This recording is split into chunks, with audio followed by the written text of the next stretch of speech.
we always say labor should be patriotic, especially when they go on strike.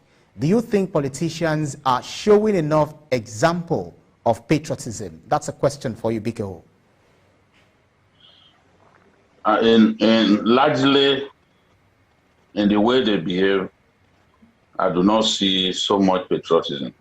Politicians are extremely selfish. They think about themselves all the time. All the time. If he's not thinking about himself, then he's thinking about his constituents or his immediate family.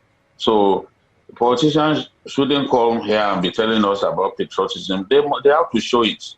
Look at people opting to suspend their strike because you made promises to them.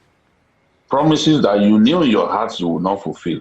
And then when they go on strike, people will call them names, people will be angry with them. But politicians cause this kind of situation. And by even their constant behavior of trying to divide us, use divide and rule to divide us as a people, I do not see them as patriotic people. They are very similar in their conduct. That's why I said the other day that the average Nigerian politician shares the same corporate anointing with fellow politicians. They are just very similar in their ways, extremely self-regarding and selfish people.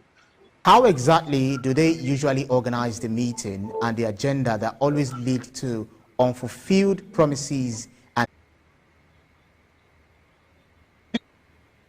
yes, you can't blame doctors, you can't blame people who go on strike, because if the situation in the country was fine, there will be no need for these strikes.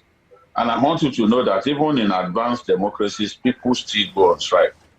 You know, in France the other day, people blocked the roads because of increase in fuel prices. Right. So people will go on strike. But when you get into an agreement with striking workers, you are obligated to fulfill that your own side of the bargain.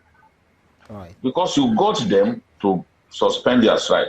But here you are refusing to honor your word. I don't think a person who fails to honor his word can claim that he has honor. You must honor your word. Because next time when they sit with you, they will not see you as somebody to be taken seriously.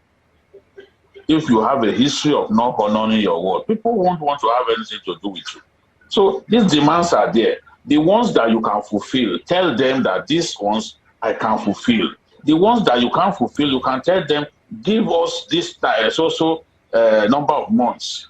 Have a time ceiling within which you can then fulfill the promise, or get them to come into the middle. So that at the end of the day, both sides will agree, and then the strike will end. The pains inflicted on Nigerians as a result of this strike are unnecessary, and it worries me.